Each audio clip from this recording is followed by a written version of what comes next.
Okay, I just did kind of a serious video. So today I thought I would I decided to do a storytime video because I'm going out of town. I'm not sure how long it'll be till I video again. So I'm going to tell you a story of when I was not first married. I've been married about 2 years and I was about 6 or 8 weeks pregnant. And it's about my career. Okay, so back in the day, I'm 23 years old at this time. I just found out I was pregnant with my first baby, and I was overjoyed.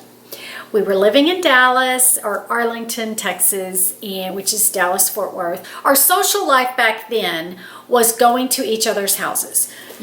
At least this is how we did it for years. You would go to each other's houses and you would cook one time, your friend would cook another time, and you'd get together, you play cards or do something. But that was your entertainment. Very rarely did you go out to eat with another couple. None of us really had the money. So that's the scene. My job at this time, I was a cashier at a very large grocery store chain. I think it was called Skaggs Albertson. I think they dropped the Skaggs, but it was Albertsons. And, in Texas, they were even bigger than they are everywhere else, because everything's bigger. So I'm working in this huge grocery store as a cashier, and you made really good money being a cashier. So I'm about 6 weeks pregnant. I'd been working all day, probably 6 or so hours that day, and our friends were coming over that night. So I get home, and Scott pulled in about the same time, and he came in the house, and he was going to grill, and I was going to get the buns together or whatever, and the chips and stuff. We were having hamburgers, I think, and our friends were going to be there shortly. And he comes in and he's got the charcoal and everything, and I just burst out crying. And he said, "What's wrong? What's wrong? Oh my God." And I said, "Okay, I've been at work all day and they didn't give me a bathroom break, a coffee break, a lunch break, nothing. They had just forgotten about me." So I had been on my feet. Number one, I was extremely tired at this point in my pregnancy, like weirdly tired. My other 2 pregnancies, I didn't get like this, but this one, I could barely function, right? So they had forgotten about me, and I was too shy back then. I wouldn't ever raise my hand and tell a boss, "I need a break, I'm going to go to the bathroom." You just didn't do that back then. You just worked as hard as you could, and you didn't want to make waves or anything. At least that was my personality. So Scott kind of got upset because I had to go to the bathroom for hours. Even if you're 6 months pregnant, 8 months pregnant, weeks pregnant, you need to go to the bathroom. When you need to go, right? And I was just all this pent up just emotion, and I was tired and I was emotional from being pregnant and all this stuff. Well, at the time I'm telling Scott this, our friends drove up. Now, our friend, and she was pregnant too. I don't know if we knew yet because she had her baby real close to mine, but I'm not sure if we knew that she was pregnant yet. So they came in the house, and I'm drying my tears, and Tim, the guy, says, "What's going on? What's going on?" Because, he was the kind of guy that no matter what happened in your life, he was going to jump on your bandwagon, and he was going to help you with it, right? And Scott says, "Well, those people down at Albertsons didn't give Terry a break all day, and she's really tired, and she had to go to the bathroom, and she didn't even get anything to eat or drink, a lunch or anything."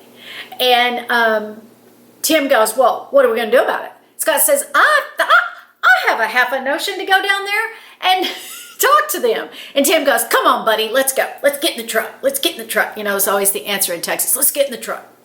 So they leave. And I'm like, "Wait, what?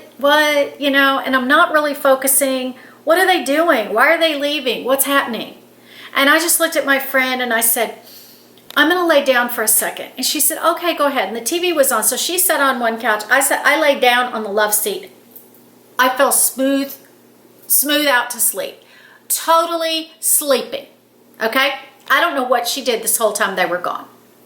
Here they come back, and they said, and they walk in, and they're all proud and everything.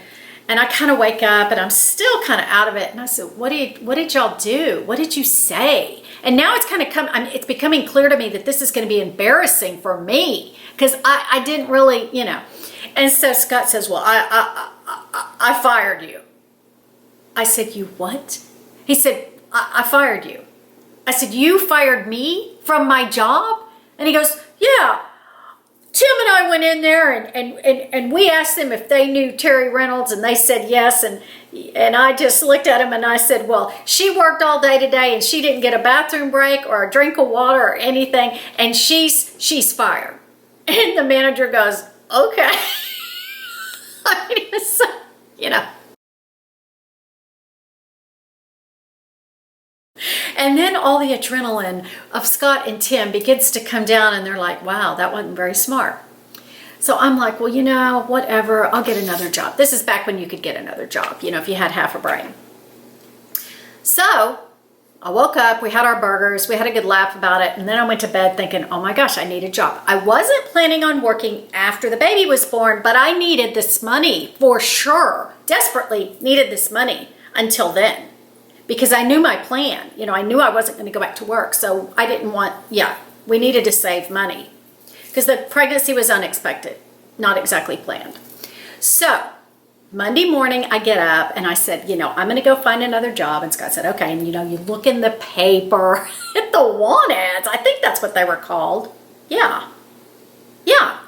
And, or the employment section. I don't remember what it was called, but I found this ad that this answering machine,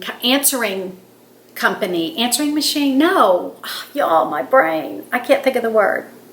Answering company, where people answer the phone for you. Anyway, they needed help. So it was about 9 in the morning when I saw it, and so I just jumped in my car and I drove over there. And I had some friends that lived around the corner.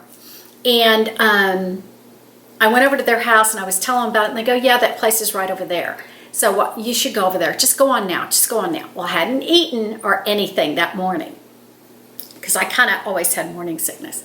So I came around, I went in this place, and it was like an old-timey, like you'd see on old movies where they have the operators with the little things, you know. And so what it was, you would sit in this booth that was a glass-like room, and you had another girl with you, and the phone would ring, you both had phones, and you both had these things, you know, in front of you, and the light would come on, you would look at the number, you'd look down, and you'd answer it, Dr. Smith's office, because the point was, of course, there were no answering machines back then, there were no, I don't even think there were pagers. But the companies, when they weren't there, wanted people to think they were there. So you were pretending to be actually the office. But you would say, if they questioned you, you would say, this is the answering service. That's the word I was looking for.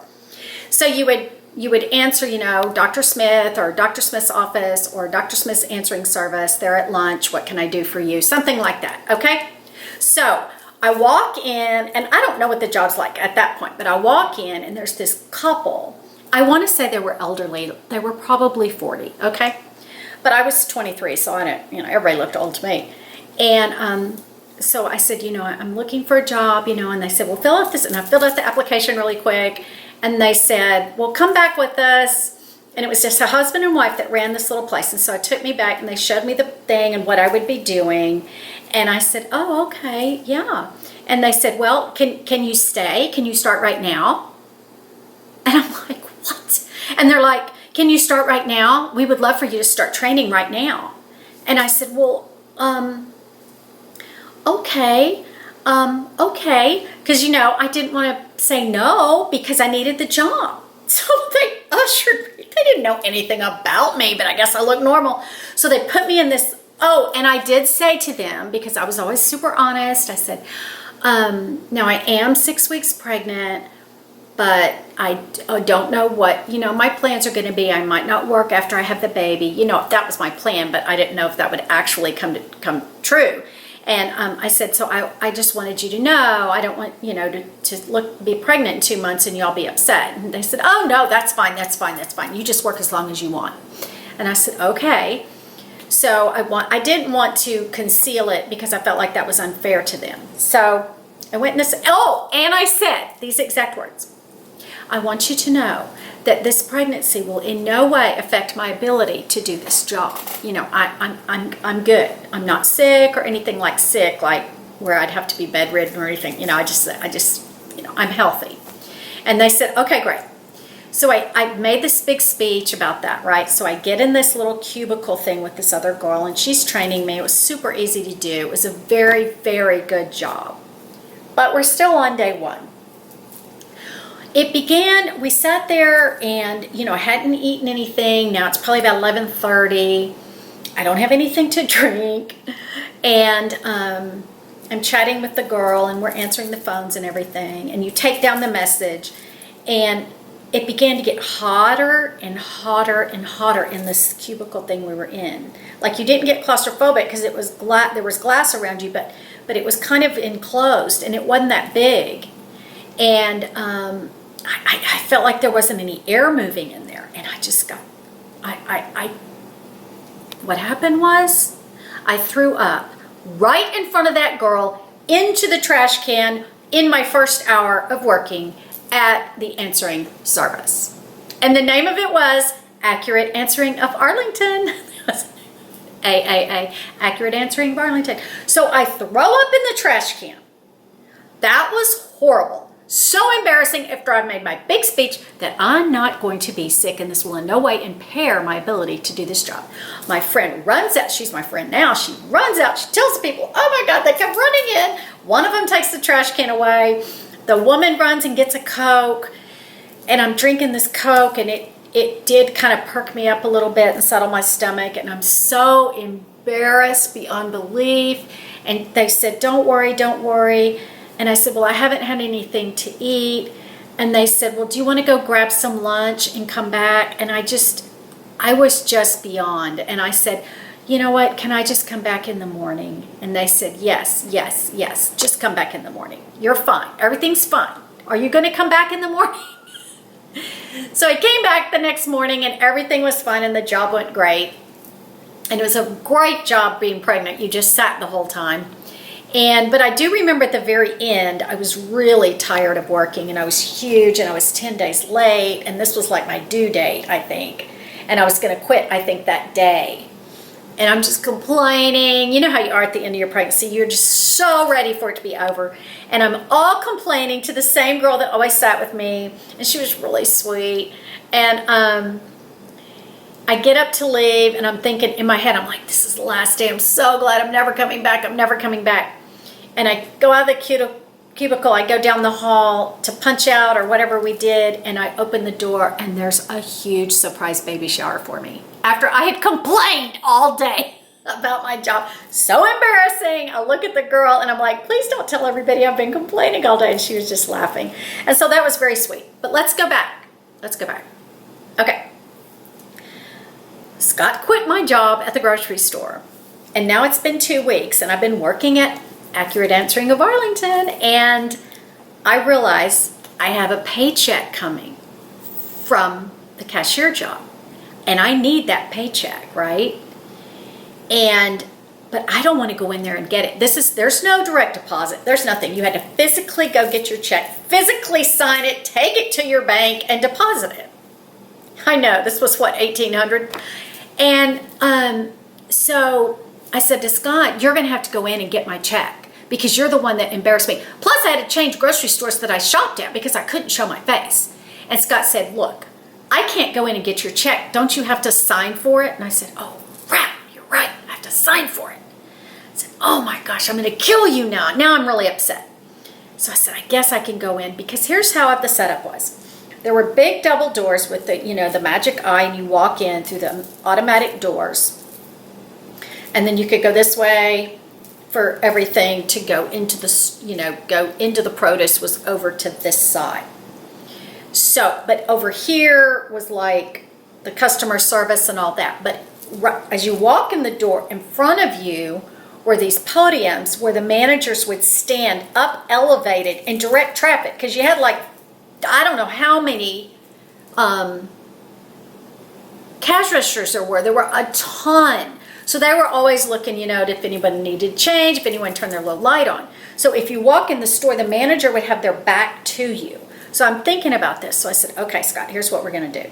Oh, and right when you went in, you go that way to shop, but you could go around, and then there was this concealed like around this corner, there was like a staircase to go up to the offices of the grocery store where everything happened, you know, the offices. So I thought, okay, if I run in the automatic door and turn fast enough and get up those stairs, the managers won't see me. So that was my plan. I remember exactly what I was wearing. I was wearing a gray sweatsuit. Remember, I mean, they weren't like jogging suits yet. They weren't nylon. They were like soft sweatshirt material. But it was heather gray, and it had these pink stripes down the side and down the legs. I don't even know. But I loved wearing them because they were loose, and because the pink stripe, I was channeling having a girl, right? So Scott and I have this little tiny sports car. And yes, we had to sell it once we had a baby because we needed more room. So we had this little tiny sports car. So he drives me up. And I said, okay, I'm going to jump out and run upstairs. You circle, and you better be right here to pick me up when I get back. And he said, okay, I got it. And he's being really nice because he knows this is all his fault. We pull up. I jump out. And I'm kind of running because I want to just zip in and zip out. So I'm kind of running. And when I hit the black mat that you walk on to get in stores and the magic eyes up here, I hit that black mat and I fell and I slid right into the front of the store on the black mat. I slid into it like I was sliding into home base. Thank God the doors opened. And I slid right through them. And I'm like, and I'm on my stomach, right? And I'm like, and I look down and I have like these rubber skid marks on my hands from when I slid in. And I got up really quickly and I look back and Scott's looking at me and he goes, are you okay? And I went, yeah. And he drove off. He left me. Everyone still gives him a hard time about that. But he said, you were up walking. Well, thank goodness the managers, none of them heard me slide in. None of them saw. I dusted myself. I got up and I've got black on me. I run up the stairs, sign, get my check. I come back down. I come out and I'm laughing now. I'm laughing so hard. Tears, y'all. Tears. Because it was so embarrassing. Although nobody really saw me. So I get in the car and I'm like, thanks for all the help. But you'd have to know Scott and I's relationship to know that this was kind of a normal thing, that we get in these situations and one of us drops the ball. And that would have been him. But he said, I saw you get up and you were walking fine. I didn't think I needed to stop the car. I thought that would bring more attention. I said, you're right. Okay. So that's the end of the story. It was so embarrassing. I do have another story where Scott left me high and dry again, and it's even funnier, so I'm going to tell you that in the next time I do a Storytime video. I'm pretty sure, if I remember, that's the one I'll do. If I forget, say don't forget to do the Storytime video on, let's name that one, the pool. All right, talk to you later. Hope you enjoyed this video. Bye.